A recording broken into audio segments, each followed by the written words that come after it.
اگه خواب دایی دست هوریه یه زنگ میزنیم هوری بعدش میاد با این حرف میزنیم تموم میشه میرم چی.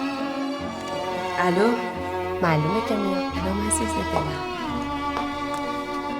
مریم، امیر میخواست شیرین رو نشونم بده و من تو رو دیدم، لبخندتو دیدم و عاشق شدم.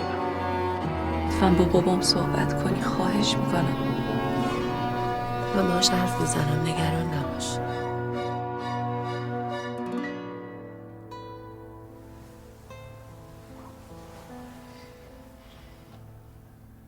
حالم اصلا خوش نبود، نمیخواستم خواستی چی؟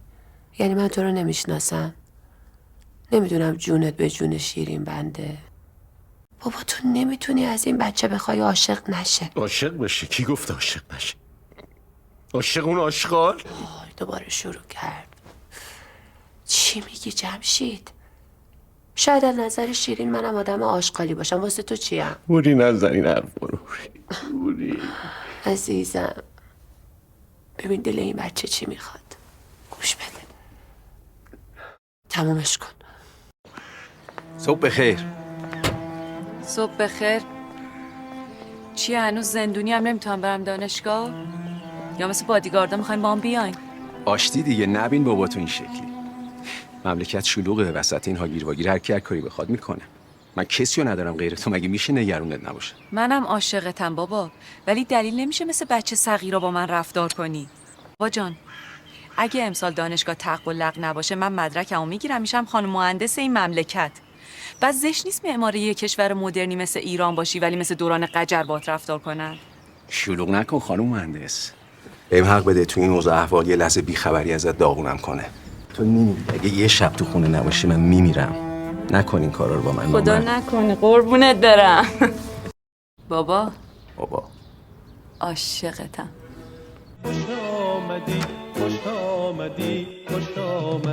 شازده خانم چه پاکیا چه دیریا، به منزل خدا آمدی خدا آمدی خدا آمدی.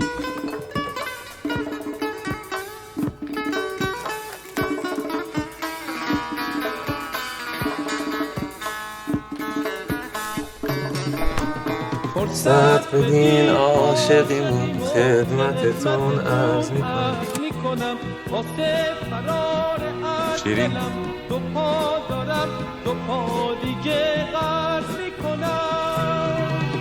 شازده خانم واقع باشم باید بگم به شعر من خوش آمدی خوش آمدی خوش آمدی. چه صبحونه ای چیدی ها؟ یه خورده هول شد، نمیدونم خوب شده یا نه. گوش که خیلی خوبه.